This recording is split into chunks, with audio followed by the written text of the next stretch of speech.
Okay, so hello everyone, and welcome to our. We can all take a deep bow, appreciation to each other. Can all be happy to be here right now. So this is our group gathering to look at our 10 a.m. New York City time group gathering to look at Zen Buddhist teachings, Zen Buddhist wisdom. So we can say we are gathered here to know about the ultimate truth, the highest truth of all reality. That is what we are here to do. So it's kind of a big ask, right? It seems like something that's a bit odd and unusual, so maybe it won't live up to your expectations.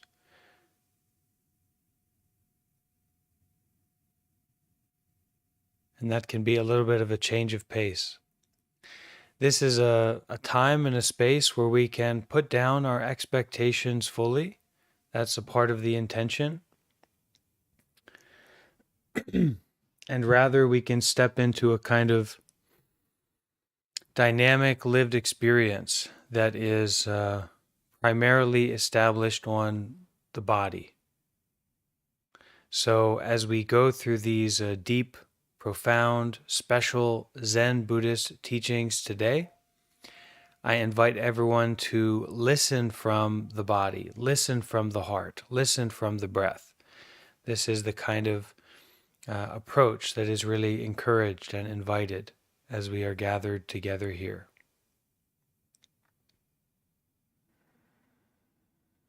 As we start, it's encouraged that we first give some attention to our posture. So make sure that you're in a comfortable, stable position for your body. Okay, usually maybe we just kind of throw ourselves around. We throw ourselves down into the chair, or we throw ourselves into the bed. But here we really give some balanced attention to finding a comfortable, stable meditation position for our body to be in.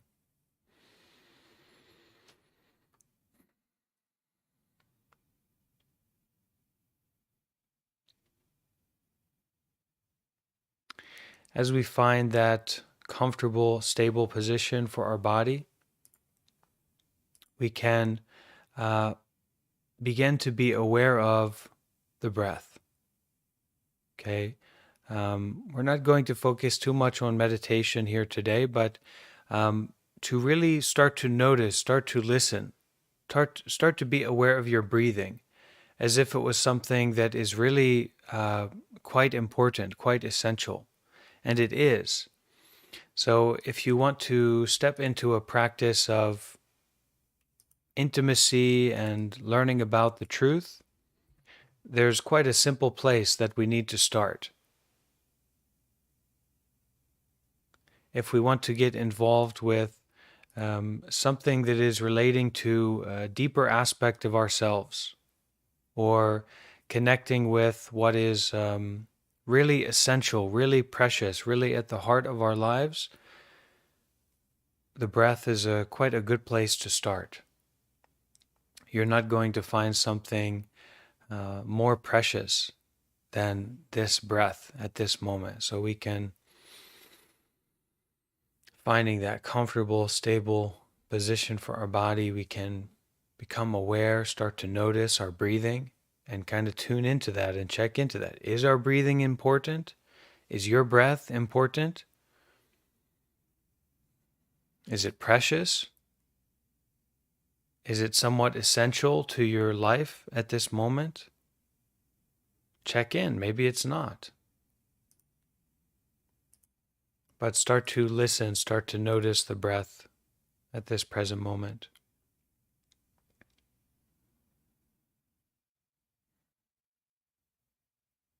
Start to listen to breathing, not through your ears, but listening from your awareness.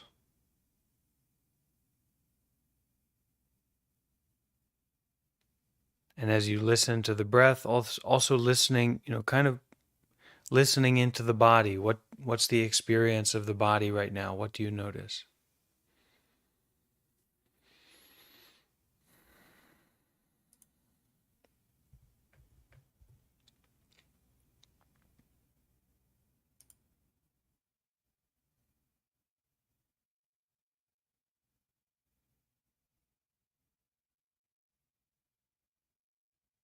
So as we go through this reading today of deep, profound, ultimate, special Zen Buddhist teachings,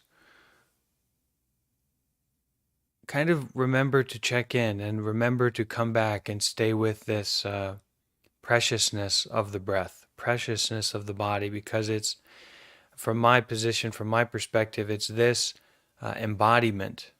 It's this listening to the breath and listening to the body that allows us to kind of discern rather than discriminate, to be grounded in our wisdom, in our embodiment, in our clarity. We have to listen from the heart. We have to listen from the body.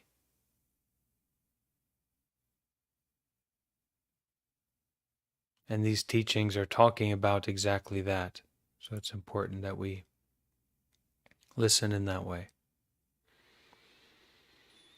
So we started our talk yesterday at this time with a koan, and we will, this kind of like Zen puzzle, Zen mind puzzle, Zen story. And where we start the reading today is also there.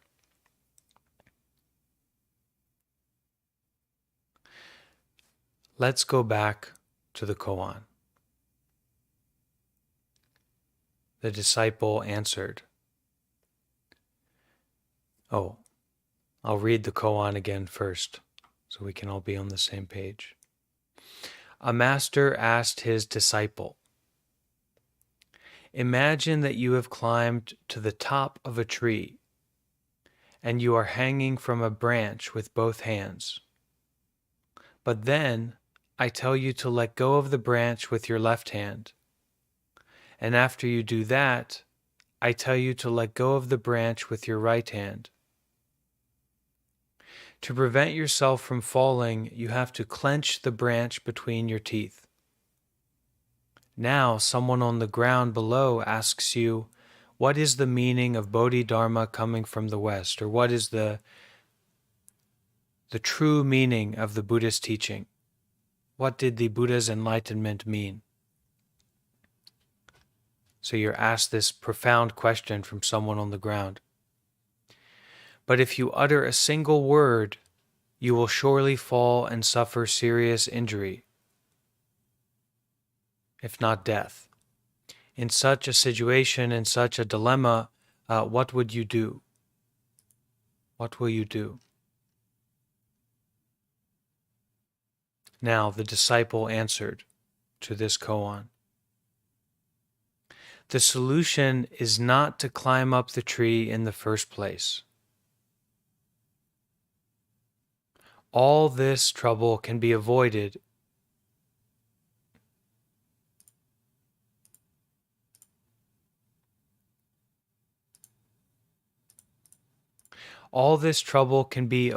if you don't climb up the tree. So why do you insist on climbing the tree? Why do we tie ourselves up and then take great pains to break loose? Why do we have to get attached to defilements and fight against them when they do not exist in reality?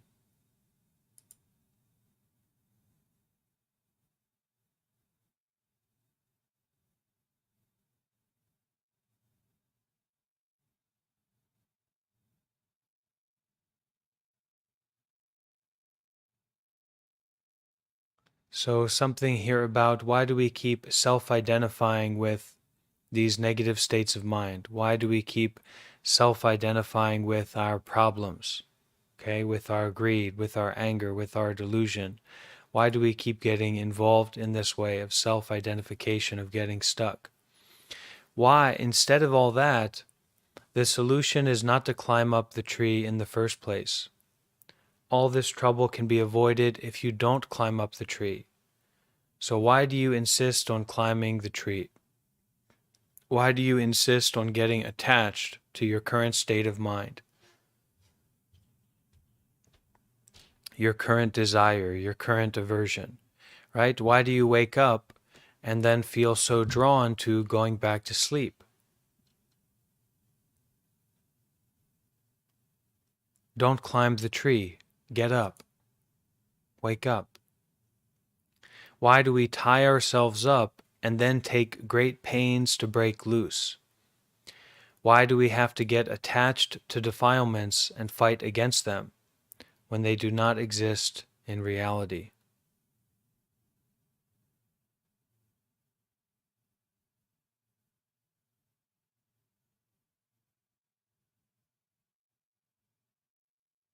Any ideas? Why do we do this? Why do we tie ourselves up and then take great pains to get ourselves out of that knot, that situation?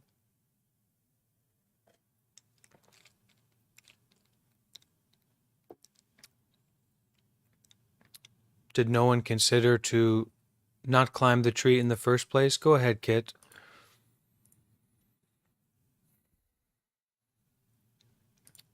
Oh, I can hear you now. I can hear you now, Kit. I'm sorry. I didn't have my settings right there. Okay. I said it feels kind of like someone is always climbing that tree, and that we see others climbing that tree, and we're like, man, I should be doing that. And then somebody else a long time ago was like, yeah, you should climb that tree. And we just never asked why. We just started doing it. And after a while, we just were like, oh, well, we do this every day. Why shouldn't we? At least that's my take on it.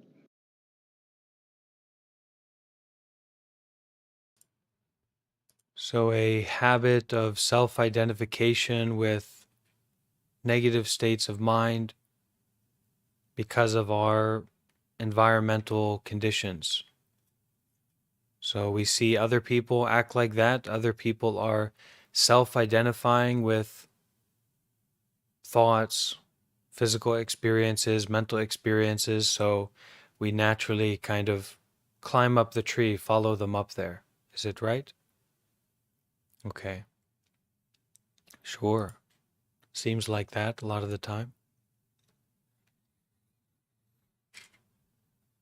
Ayla, Michelle, cannot hear you. Cannot hear your voice.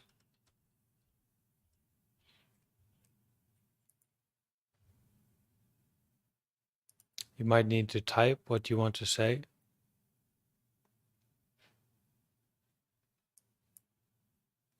A few comments on YouTube. Orn says, sometimes I feel my breath is so soft that I hardly ever hear it. So listen to hardly ever hearing it.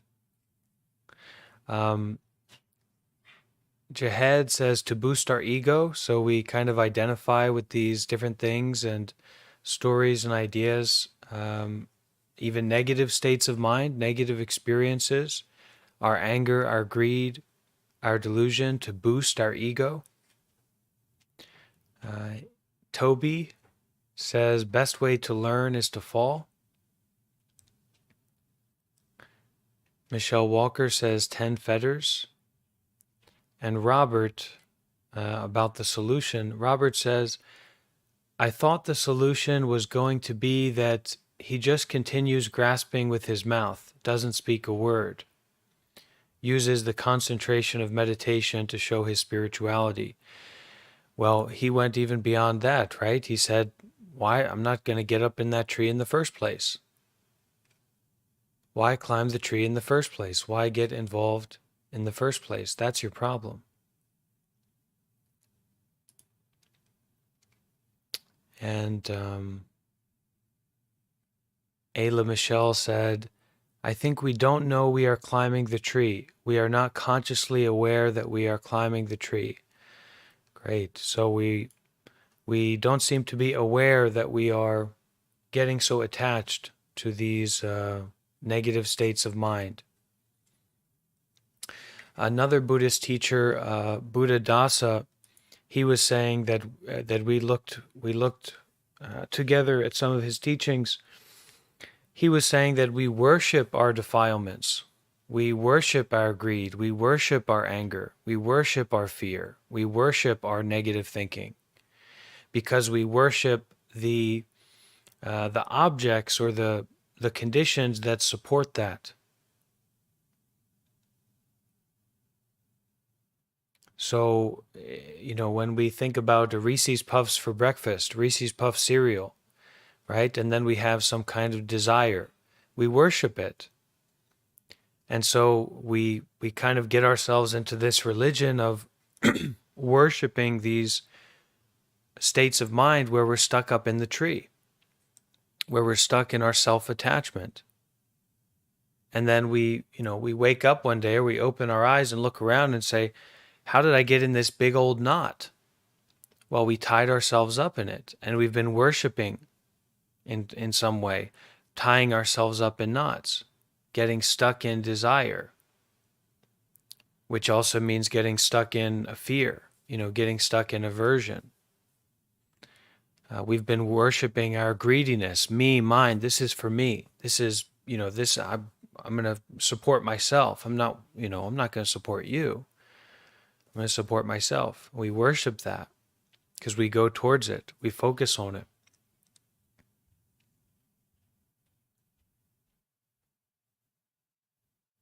When we have some kind of feeling of anger, and then we give so much attention to this, this situation that's wrong and could be solved if only I was in charge or if only they understood, we're worshiping anger.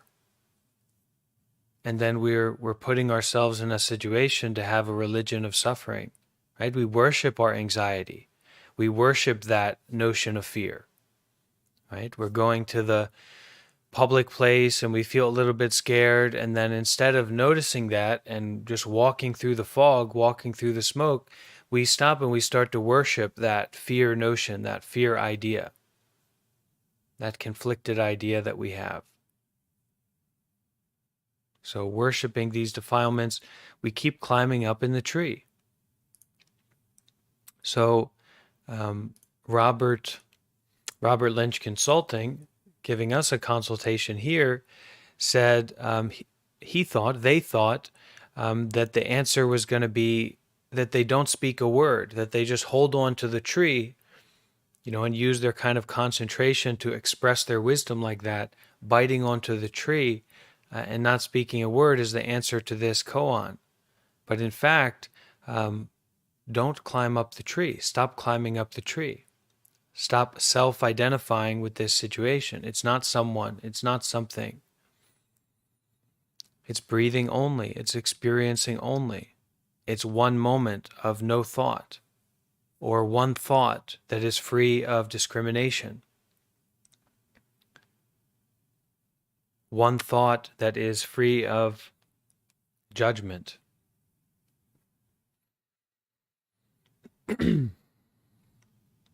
Aliyah said, what about generational trauma? Don't we inherit some of our suffering?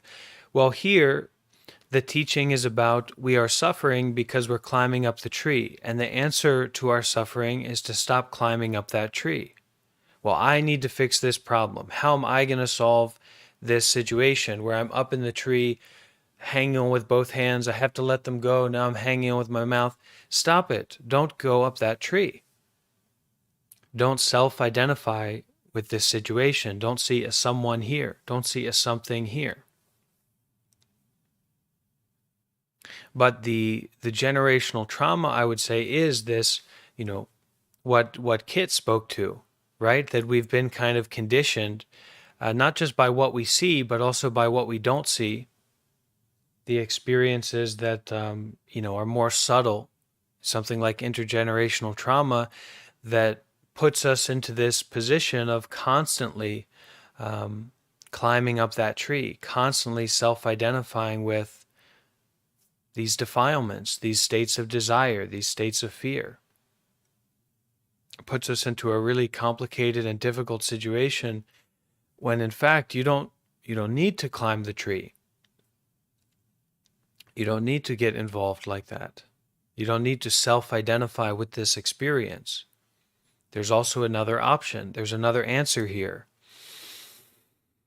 Breathing only, seeing only, hearing only, experiencing only, using only, doing only.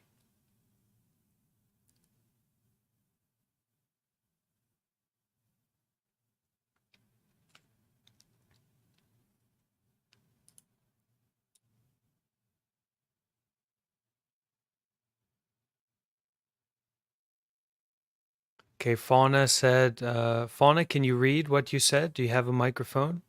Are you in here, Fauna? Want to try and use your microphone?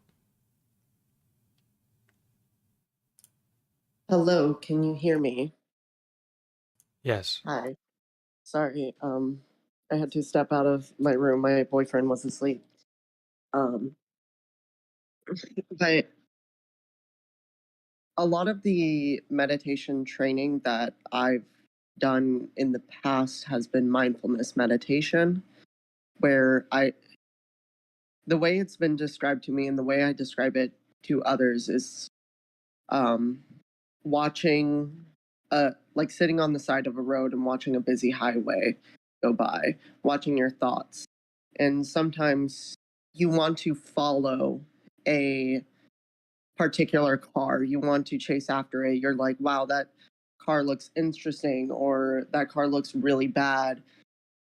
And it's the same thing with our thoughts. And I feel like with the koan, it is really similar because it's just recognizing that this is a challenge that you don't have to put yourself into. Just like with it, intrusive thoughts and things like that. You don't have to do it. You can just sit back and acknowledge the tree exists. Maybe sit underneath the tree. You don't have to climb up it. I don't know if that makes sense, but I think it makes a lot of sense. Thank you, Fauna, for sharing that. And it brings very strongly to my mind our dear compatriot Kit. Kit has recently told a story about, he kind of goes out, they go outside, and you couldn't believe it, but I think you were at a gas station, right? So they went to Kit went to a gas station and went inside, came outside, boom, the car is vanished. His car was vanished. Who can really say what happened to it, right? But it wasn't there. And Kit, I think at first you had this response where you found yourself stuck, where you had to take off both your hands. You didn't have your car anymore, and you were hanging on with your teeth to the tree, and you had to figure out what to do, right? And you kind of had a bit of panic until you resolved, what? Wait a minute. I don't need to climb up this tree, even with a very serious situation like that. Is that right, Kit?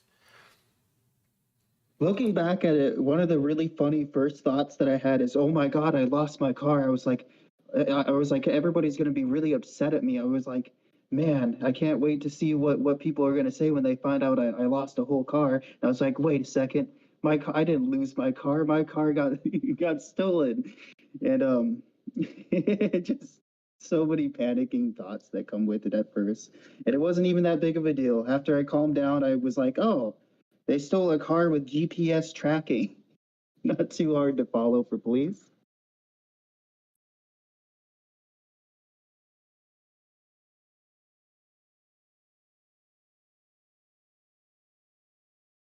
Let's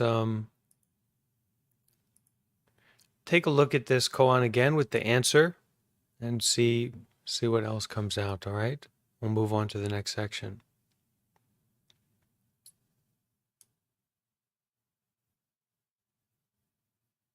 A master asked his disciple. It's kind of like a mind puzzle, reality puzzle for our mind. A master asked his disciple, imagine that you have climbed to the top of a tree and you are hanging from a branch with both hands. But then I tell you to let go of the branch with your left hand. And after you do that, I tell you to let go of the branch with your right hand. To prevent yourself from falling, you have to clench the branch between your teeth. Now someone on the ground below asks you, what is the true meaning of the Buddha's enlightenment? But if you utter a single word, you will surely fall and suffer serious injury, if not death. In such a dilemma, what would you do? Here is the answer. The disciple answered, the solution is not to climb up the tree in the first place. All this trouble can be avoided if you don't climb up the tree. So why do you insist on climbing up the tree? Why do we tie ourselves up and then take great pains to break loose? Why do we have to get attached to these negative states of mind and fight against them when they do not exist in reality? That is, that they are impermanent, changing, transparent, to be seen through. And Kit did get his car back, right, Kit? Kit has his car, okay. Yep. It wasn't even as big of a deal as I thought it was. Right. And we also have, before we continue with our reading, we have one sharing from Michelle, Ayla Michelle, whose microphone isn't working, shared the first mindfulness training. Openness, aware of the suffering created by fanaticism and intolerance, we are determined not to be idolatrous about or bound to any doctrine, theory, or ideology, even Buddhist ones. We are committed to seeing the Buddhist teachings as a guiding means that help us learn to look deeply and develop understanding and compassion. So sharing mindfulness training on openness. Thank you, Ayla.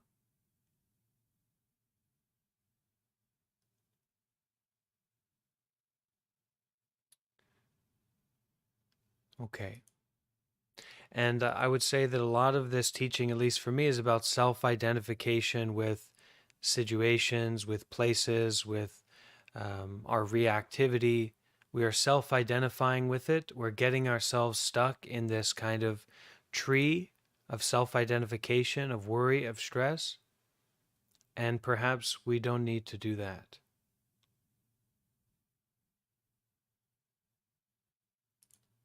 So let's continue with these teachings, Zen Buddhist teachings. The next point is spontaneous realization of the instruction. So Chan here means Zen. Chan points directly to the mind. Zen points directly to the mind. It helps us see clearly, right here and now, that our mind is no different from the Buddha's. Now, what this means is this mind as it is right now is not at all separate from the highest enlightenment, the highest wisdom, the highest peace. Okay, our dreaming state is not separate from our waking state. If we can be aware that we are dreaming, in that instance, we are waking up, is what this kind of pointing to. So while for a lot of us, Buddha is not a normative term, it means awake. It means not ridiculously stuck in complicated thinking, in attachment, in confusion, in contrivance, in concoction, but Buddha, to be awake, to be enlightened, okay? To be aware, to have wisdom, to have concentration, to not be a fool, meaning ignorant, meaning not seeing clearly. Zen points directly to the mind. It helps us see clearly, right here and now, that our mind is no different from the Buddha's, that this suffering mind is no different from an enlightened, peaceful mind. And that if we let go, our mind is the Buddha's mind. If we let go, our mind of suffering is a mind of peace, if we can simply let go. Spontaneous realization of the instruction. In Chinese, yanjia jiande means, which means without conceptualizing or thinking, coming to sudden realization instantly upon hearing the master's teaching. Okay? Spontaneous realization of the instruction, meaning without conceptualizing or thinking. Getting it, understanding enlightenment or Zen without conceptualization, okay? Without thinking. To realize, to see the truth without relying on conceptualizing or thinking.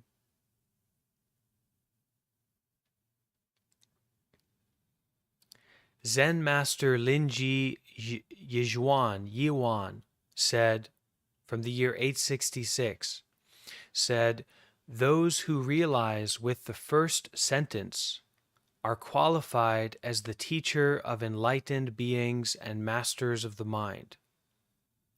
And those who get it, who realize the truth with the second sentence, the teacher of all heavenly beings and human beings. While those with the third can't even help themselves. To realize means to understand. To realize with the first sentence means to spontaneously be in accord with the sentence the moment it is heard. So what are we talking about here? We can say that you can either get it, you can either answer the question of your puzzle in the first sentence, the second sentence, or the third sentence. To be without secondary thought, you are qualified as a teacher of Buddhas and patriarchs.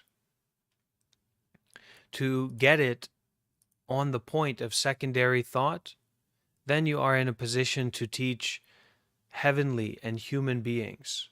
But if you can't even get it by the third thought, if you can't even grasp it by the third sentence, well, then you couldn't even help yourself. So to realize, to get it, means to understand. To realize with the first sentence means to spontaneously be in accord with the sentence the moment it is heard. So, what are you going to do in this moment? Are you going to realize that this present moment is without contrivance or concoction? That nothing in this present moment is permanent? That nothing in this present moment is separate from anything else? That nothing in this present moment, no thing, is ultimately going to satisfy you or satiate the thirst, the desire that you have? Are you going to see that? Are you going to realize that in the first sentence? Are you going to realize it in the second sentence? Or are you not even going to be able to realize it with the third sentence? Because birth and death doesn't wait for the third sentence. It doesn't wait for the second sentence. It doesn't wait for even the first sentence. This is it. This is the home of birth and death. So we can also say that this is the home of truth. This is the home, this moment, this breath, this lived experience right now is the home of truth. And you can either realize it or not. If you can realize it with one sentence, you're in a great position to teach even enlightened beings. That's what the text here is saying. Also found in the Buddhist scripture is the expression realization before the utterance, referring to being in accord before anything is spoken. In both cases, one can be the teacher of enlightened beings or great masters of the mind. Okay, so there's this concept about being in accord with reality. right? So we can say that reality is not a story. Reality is not, we couldn't say that reality is one complicated thought after another, where there's a rigid and a solid past and future and kind of a director and a producer and a costume artist or something like that. No, we couldn't say that. That's ridiculous. But reality is this kind of primordial, dynamic, lived experience at this present moment. If we look in the right way, we can see the sun in a flower, because the sun is not separate from a flower. We do not exist separate from the sun, literally, as fundamentally as you can possibly look at it. So, a lot of the narratives, a lot of the thoughts, a lot of the stories and beliefs that we have about our lives are excluding reality. They are excluding so much that is at the heart of our direct experience right now.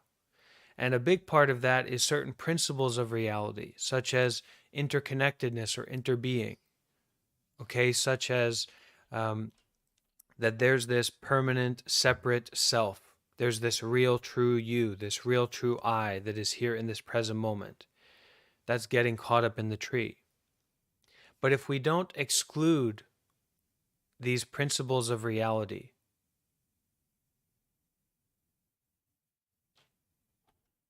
then we can get it right away. We can realize in this moment. We can be in accord with reality itself rather than our narratives, our concocted self-identifications and judgments and worshiping of our desire or our fear, or worshiping of Reese's Puffs, worshiping of Mountain Dew, worshiping of these, shallow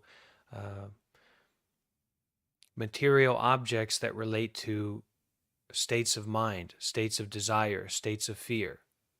Why are you involved with that? Why do you believe in that?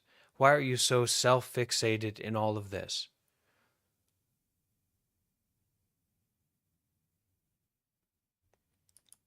So in Buddhist scripture, there is also the expression realization before the utterance, referring to being in accord before anything is spoken. If being in accord comes through verbal expressions, then that is the realization with the second sentence. Take the dialogue between the Zen master Hui Nang, who lived from 638 to 713, and his disciple, an ex-general named Hui Ming.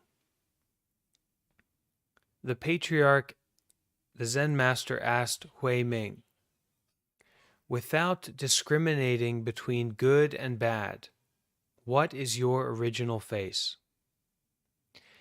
If Hui Ming answered without thinking, no discrimination between good and bad is exactly my original face, and thus came into accord with the instruction, that is the case of realization with the second sentence. Those who can do it are as good as the teacher of all the sentient beings in the human world and heavens. So this is strange stuff. This is weird stuff, but it's also coming from a place that is familiar and ordinary. Okay, this being in accord, this realizing in the first sentence or the second sentence, or even being in accord, realizing before a sentence is uttered, this is talking about, are you with it? Are you sleeping? Are you dreaming? Or do you get it?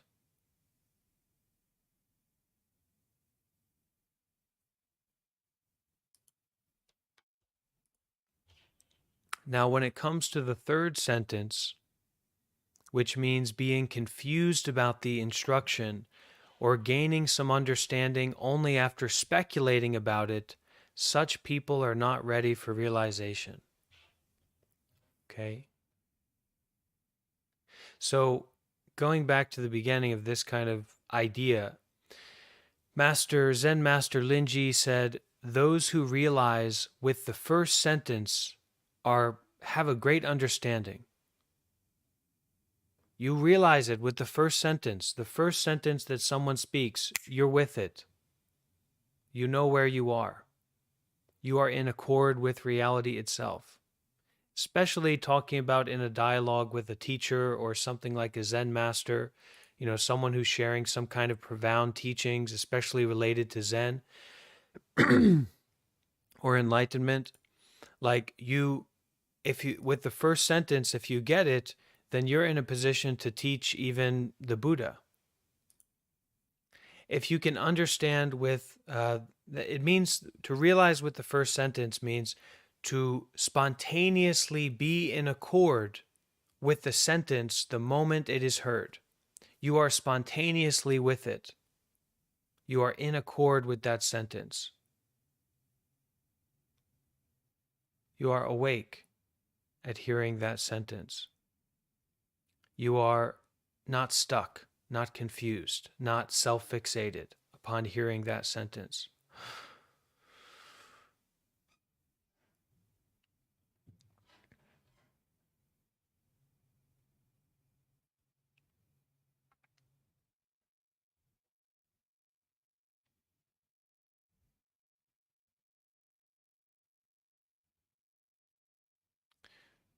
So if you are confused about the instruction, or you gain some understanding only after speculating about it, this means that you are not ready for realization. According to Master Linji, they are still confined to the cycle of birth and death. The main point of Zen Buddhist teaching lies not in what is learned after we hear some instruction, but rather in our realization and awakening with the help of instruction, or the insight into our pure nature right here and now without verbal explanations. The true mind is formless and beyond language. If it is understood only in certain forms or functions, then it is too late. Those who realize with the first sentence are likely to be hit or rebuked, not to mention those who are still confused with the instruction.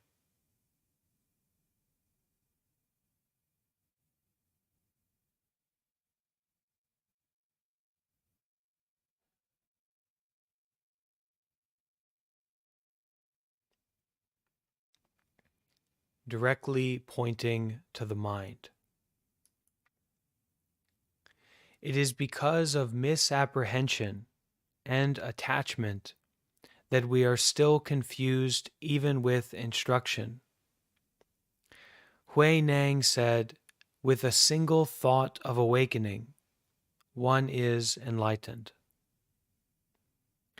With our discrimination, attachment, and deluded thoughts, we are not awakened and turn out to be deluded, ordinary people.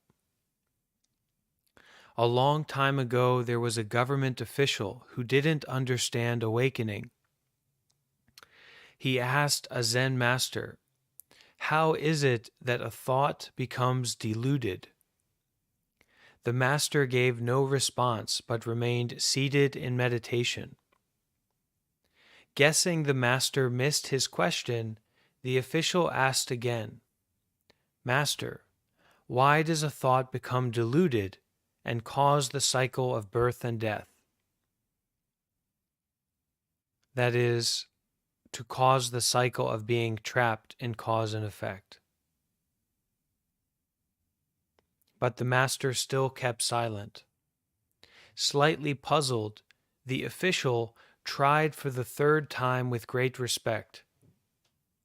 If in reality we are the same as the Buddha, the same as being enlightened, why do defilements arise in our pure mind? Why do negative ways of thinking, negative states arise in our pure mind? How do deluded thoughts and attachments arise? Again, there was no reply. Devoted Buddhist supporter as he was, the official couldn't help thinking at this moment, the master is always ready to answer my questions. Why does he keep silent and show no compassion for me today?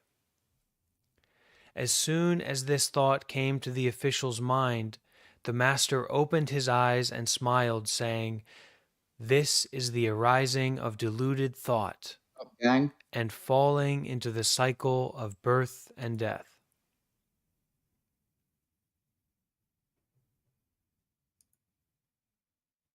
As long as there is no discrimination and argument, the deluded mind is the true mind, since in reality all is perfect and no deluded thoughts.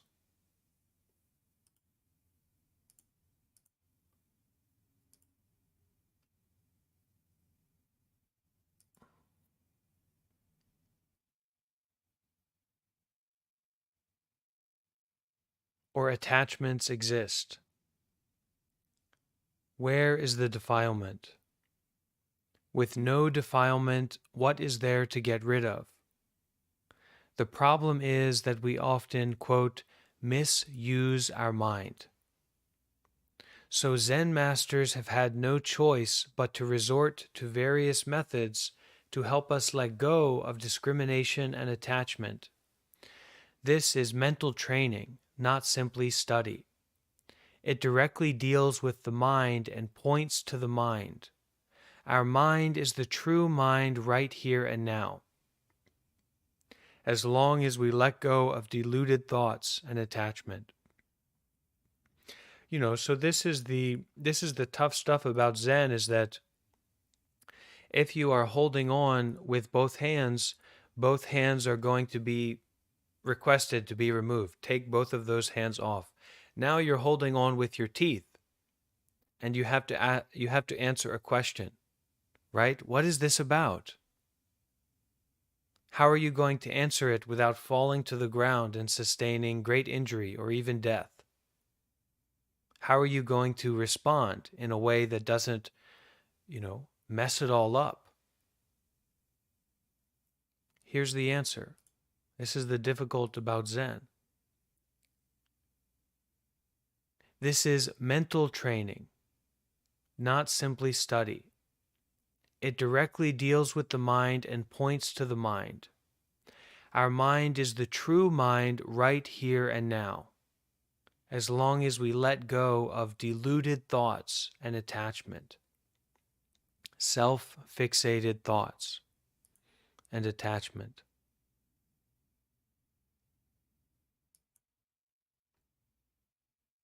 It's really hard work, Sir Don Quixote.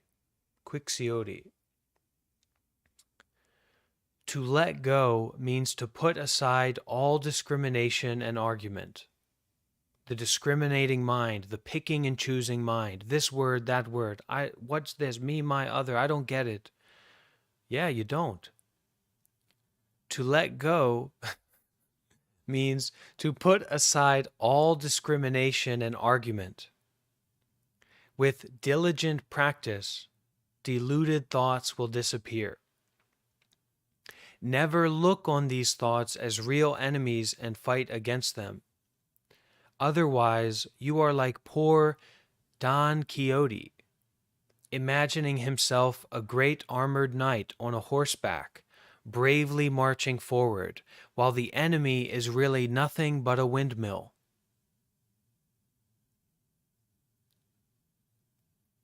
Huffing and puffing.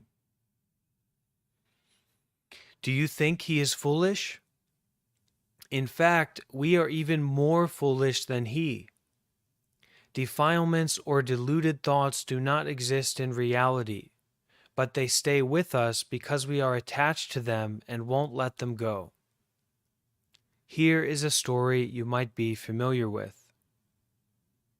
Once upon a time, in an old Buddhist temple, an old monk and his his young disciple left their temple in the mountain for some important matters. Perhaps due to the recent rain, as they reached the foot of the mountain, they found the stream had risen higher than before. There was a young married woman standing by the stream, sighing in despair with a worried look on her face. The old monk came up and asked her what the matter was. The lady said she had to go back to her parents' home for an emergency, but she could not cross the stream. "Then let me carry you on my back across the stream," said the old monk. As he was old enough to be her grandfather, and the villagers usually treated monks and nuns with great respect, the lady accepted his offer of help without regarding him as an ordinary man. After they got to the other side of the stream, the young monk kept silent all the time. The old monk noticed his unusual behavior and asked, "Is anything wrong?" His disciple shook his head silently. After a while, he finally got his nerve up to ask, "Master, don't you always advise us to keep away from women? How could you carry a woman on your back across the stream?" So for Buddhist monks, they're never supposed to touch a woman, even a family member, or even a baby. They are not accepted to be in contact with a woman. Monks, going back since ancient India. So his disciple shook his head silently. After a while, he finally got his nerve up to ask, "Master, don't you always advise us to keep away from women? How could you carry a woman on your back across the stream?" Hearing this, the old monk couldn't help smiling. He replied, "Silly boy, how poor you are to carry her in your mind all the way, while I carried her on the back for only 3 minutes." Most of the time, we are no different from that young monk. We get attached to what is seen or heard and keep it firmly in our mind. Though past experiences fade away over it, an extremely painful memory may suddenly come to mind and entangle us. We carry it on the back, on the shoulders, or drag it behind us for a long time, or even throughout our lives. That is the attachment living beings won't let go. If you want to cut them all off, it will wear you out. How long do you think it will take to get rid of such a multitude of defilements? It's like not eating the watermelon sitting right under your nose while trying to drive off the buzzing flies. How can you chase them all away? Similarly, it is impossible to get rid of all the deluded thoughts and old habits we have formed since time without beginning.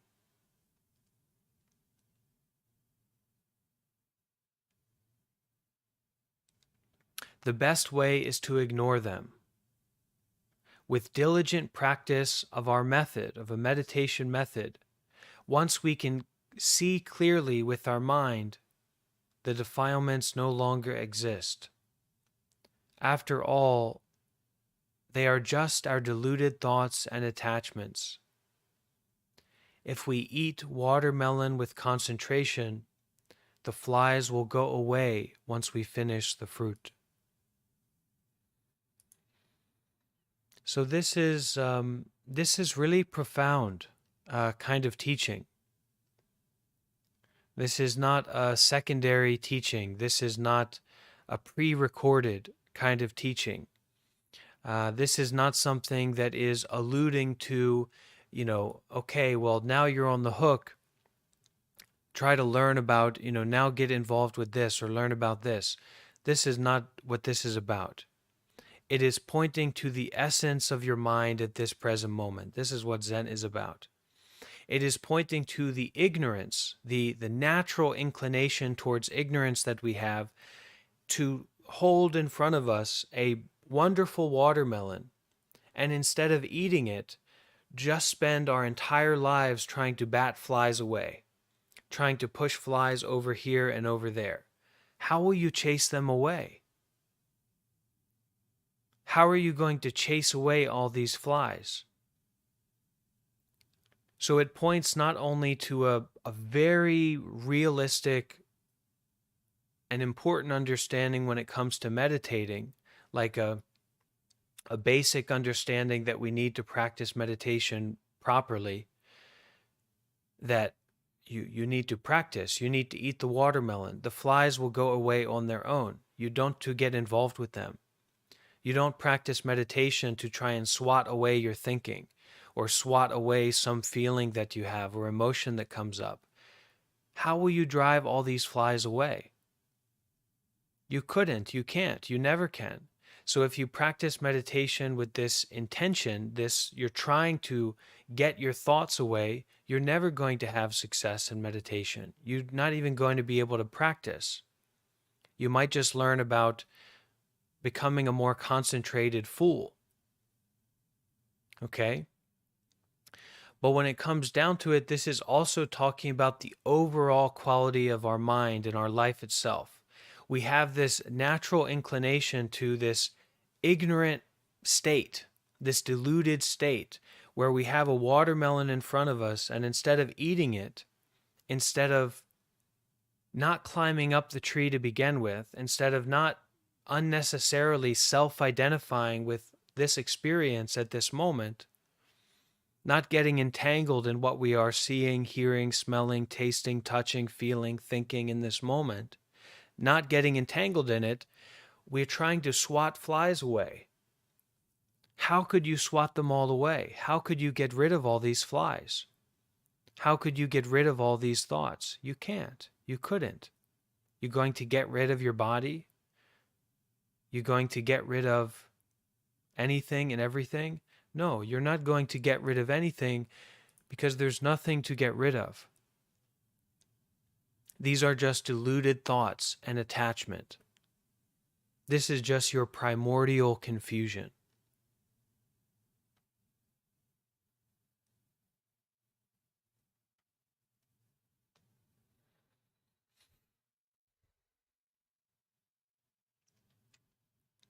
So we will have a little bit of a recap here, and then we'll practice some meditation together. But this is an important piece before we continue.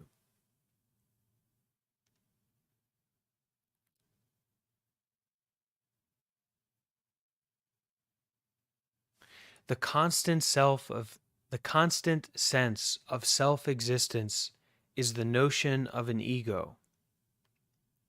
The sight of the landscape and surroundings in the external world is the notion of a person.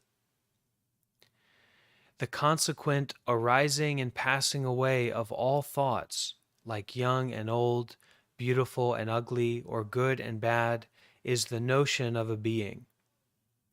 Due to the firm grasp of these thoughts, the arising of discrimination and attachment at the sight of any form is the notion of a lifespan.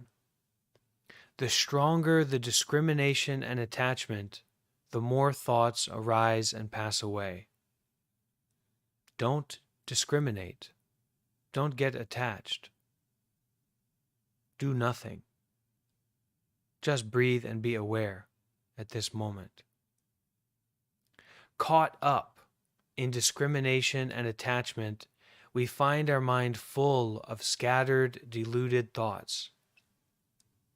But if we can let go of all discrimination and attachment in one single thought, these notions suddenly disappear. Then that thought is in accord with the pure mind and with the reality of all phenomena as well.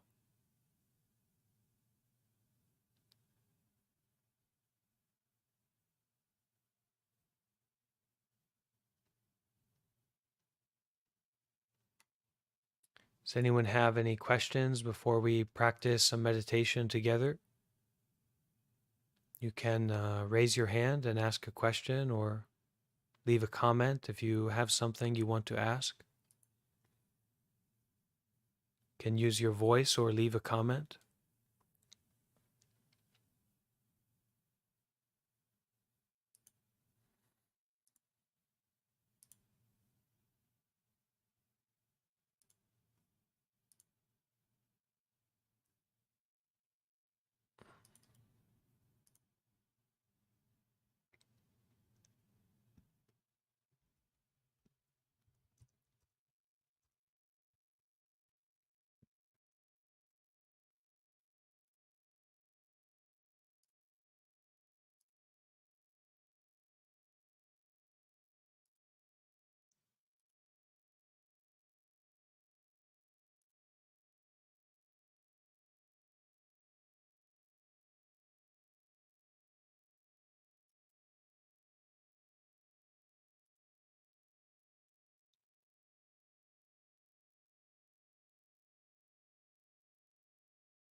Okay, someone shared a comment. Accepting negative thoughts as a requirement to life is very important. Hiding from them is akin to pretending you don't have a face by hiding it behind your hands. Okay, so acceptance of negative thought, acceptance of not being stuck in duality all the time, not being stuck in desire or fear all the time. There are pleasant experiences, there are negative experiences.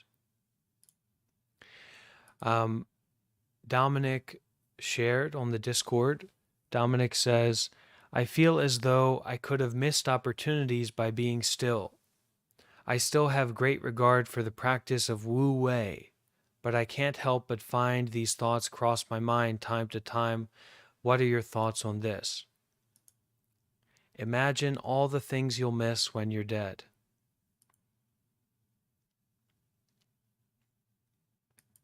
Zen and meditation is not to get stuck in stillness, or not to fetishize stillness or fetishize peace. No, that's not it. It is to wake up to the essence of your mind, to this present moment as it is. That includes motion and stillness,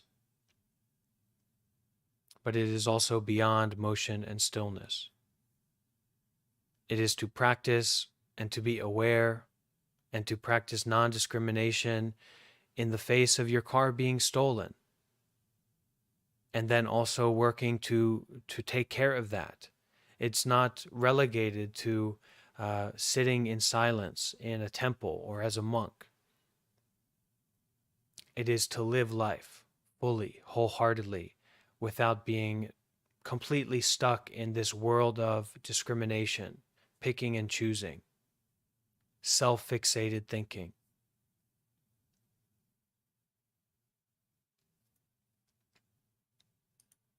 So in that way, Wu Wei allows us to not miss out on anything.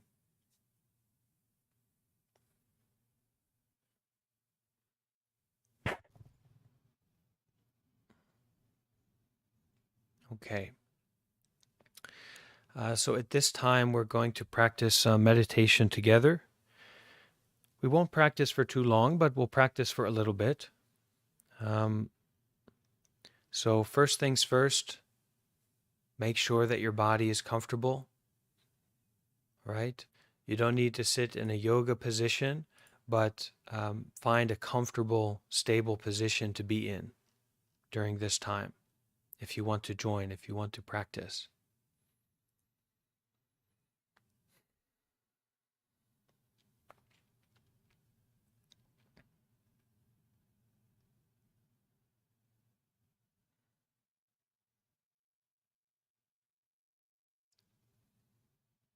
Finding your body in a comfortable, stable position, you can begin to notice breathing happening.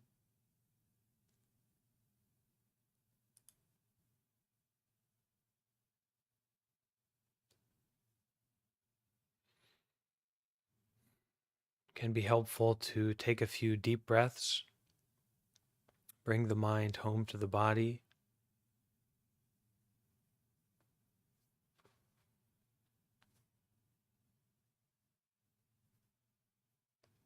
and then to allow the breathing to take place naturally without any contrivance or control.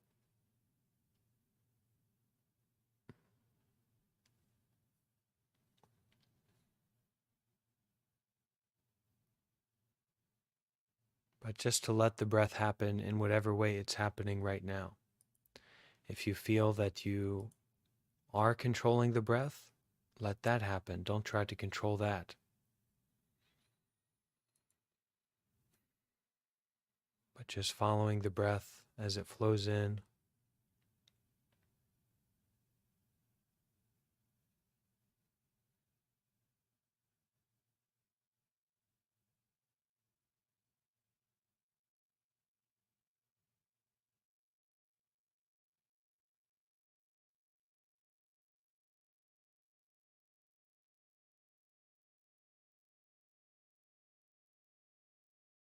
Nowhere to go, nothing to do, not looking for stillness or motion, not looking at all. Just sit, just breathe, just be aware.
As you practice meditation, feel invited to breathe as deeply as you need to.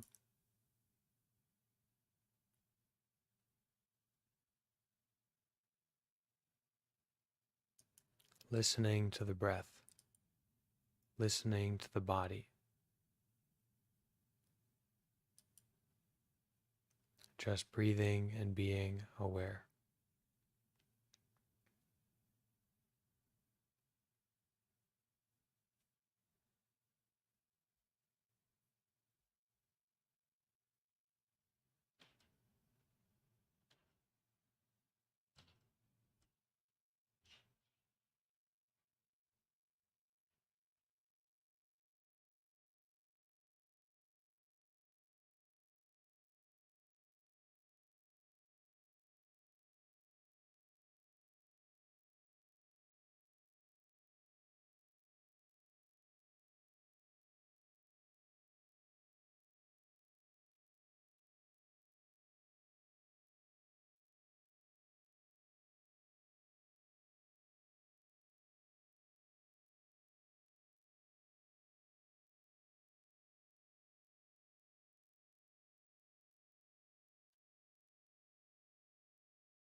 It's normal in meditation that we can become more intimately aware of our life as a whole, and certain aspects of our life may come up. That especially includes the body. You may notice certain things in the body coming up. So it's encouraged that if you find the mind to be getting a little bit too involved, take a deep breath, bring the mind home to the body. Our meditation practice is primarily that we are listening to the body, listening to the heart.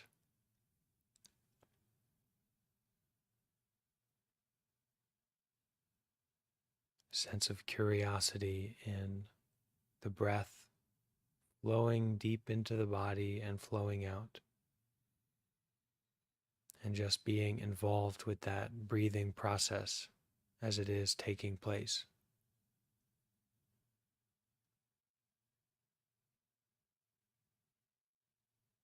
Breathing in, fully aware of the breath flowing into the body, feeling it in the body.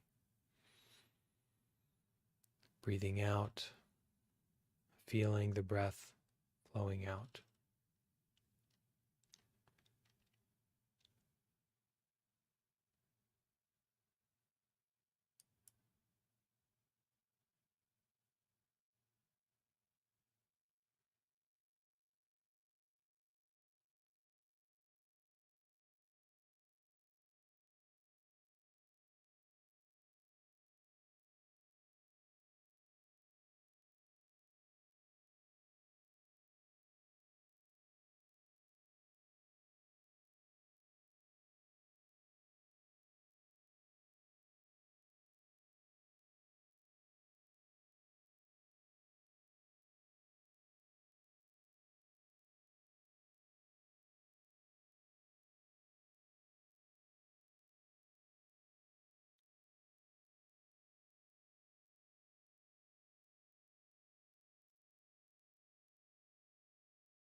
So one of the ways that we like to end our sessions together is with this word sadhu.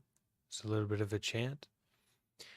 And sadhu means excellent, wonderful, well done.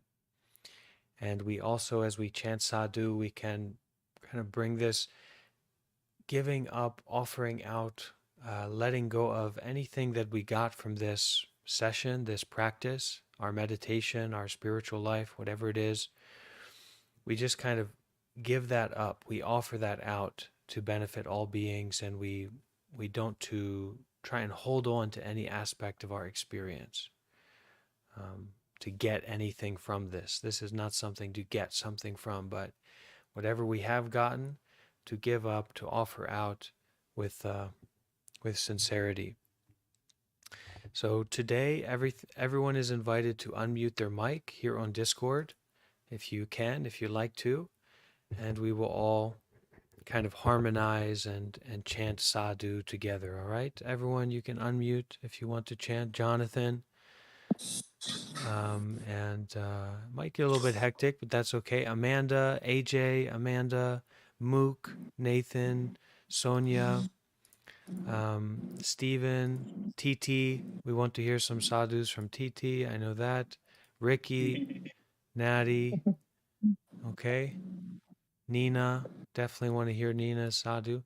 All right, so we can all bring our hands together and just gently and as you're able to follow along. Okay, take a deep breath. Sadhu.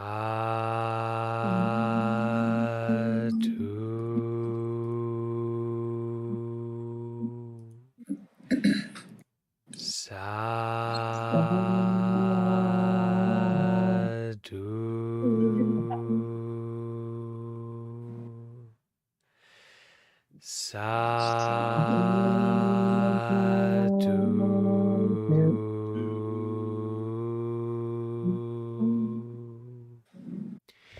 we can make a bow.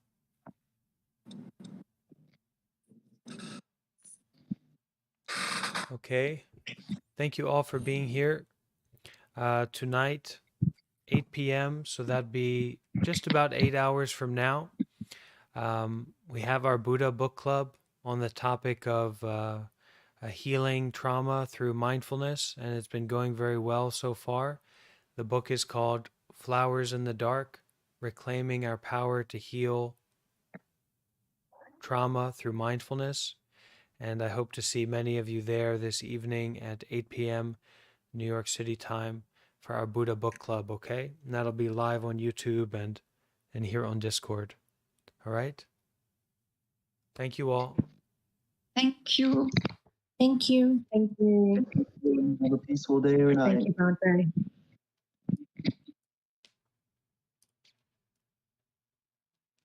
Great. Everyone on YouTube, don't forget to like. And any of the people here who are following along, yeah, on YouTube, you can leave a like. See you all tonight.